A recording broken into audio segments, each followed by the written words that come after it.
So you got yourself one of those PXN button boxes and want to use it in Assetto Corsa Rally to control your engine starter, for example. But it doesn't work so well. That is because the game misunderstands the direction stick input. It seems the box is sending a message like, "I'm not doing anything here," which the game interprets as, "I need to do something, the box has said something to me." So in the menu, you're constantly presented with a weird blinking rhythm, and it's really hard, if not impossible, to assign any buttons. Now, there are a few solutions to this problem. The simplest, which allows your button box to at least get mapped, is to push the stick to the upper left while assigning the other buttons. That makes the rhythm stop for a while, so you can assign the other buttons. I'm not super certain if that can take away the blink and rhythm for good, and I guess it might be annoying if you need to redo it or if the next update with the game brings a change that complicates something else for you. So here is a better solution that is a lot cleaner, and I can pretty much promise it will work with any game or after any weird update in the future, and also allows you to do some additional cool things. How that works is, we hide the actual controller from the game and pipe only the controller input we want the game to see, the stuff it can definitely deal with, into the game using another way. We could assign it to another virtual joystick, but I'd recommend the most universal way to do that, and that is the keyboard. Because any game in existence, any PC game that is, now, in the past, in the future, will support keyboard input. And actually on these PXN button boxes there's nothing that doesn't resemble a button press, which we can turn into a key press easily. Not even the rotary dials or encoders, if you're wondering. These are basically just sending two different button presses for the clockwise and counterclockwise clicks, which works just the same as if they were key presses on the keyboard. Also, I guess there's a rather good chance of another game responding exactly as you want to classic keyboard navigation such as up, down, left, right, arrow keys, and keys like enter and escape. Definitely it's a better chance than that game responding correctly out of the box to some key pressed on a random joystick device like our PXN box. How do we make that happen then? We need two free software tools. The first hides the input from controllers, which are also called HIDs. I guess that's short for human input device.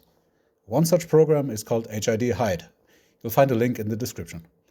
It works like this. You plug in your controller, and in the devices menu, you select the device you want to hide. Now you plug out the controller, plug it back in, and its inputs are now hidden. You can test that in Assetto Rally. That should stop the weird rhythm. Obviously, that alone doesn't help so much, as you've now basically just disabled this controller, at least until you unclick the hide button in HIDHide. By the way, the effect is permanent. Even after a restart, without you running that program anymore, your button box will not reappear on that PC, unless you enable it again or use a different USB hub, I guess. So perhaps make a mental note of you doing that. But of course, we can allow exceptions for some applications to see this input in the Application tab.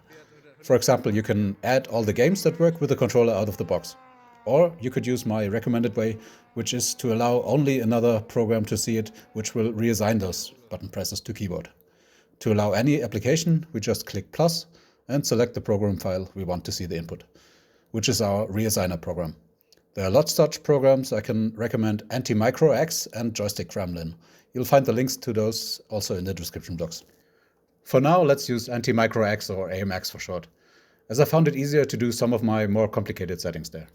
JoystickGremlin may, however, help you out immensely if you need to reassign joysticks with analog axes that didn't get detected. It works really well for my cheap Chinese handbrakes, for example. I use both tools at the same time, which is also no problem. Just don't use them both on the same controller. I'd suggest that might get confusing to you and your computer. So with the HIDHide tool we set up and the device plugged out and back in again, right now no game on the computer can see the input from the controller directly. But in AMX we still have it available. We should see the button box as one of the tabs here. If you don't, you need to check the path to the executable you selected, and maybe in AMX you press Options, Update Joystick, maybe it comes back. If it is there for you to see, what we can do here is press Quick Set. In the menu, we select the key on the keyboard we want to assign, and then it asks us for us to press that button on the button box. In this simplest form, it's pretty quick and easy to do all the buttons, once you have a good idea what keyboard keys you want to assign. Like I said, using the arrow keys for the little joystick and maybe escape and enter for the buttons next to it, that's pretty handy as it will take care of navigation in most games. But of course, it can take a while to choose good keys that work for many games. Of course, you don't have to worry too much if you run out of ideas. Changing them later is easy enough. So if you're really desperate, you can just assign any key to a letter, starting with Q, W, E, and so on. If you've actually been using the keyboard instead of a button box before to control your games, it can be a good idea to replicate that exact setup that you've been already using. Or use a few easily memorable keys such as L for light and H for horns. You can do it as you like, and it's simple to test. In any Windows tool, your buttons will now bring up the keys you've selected.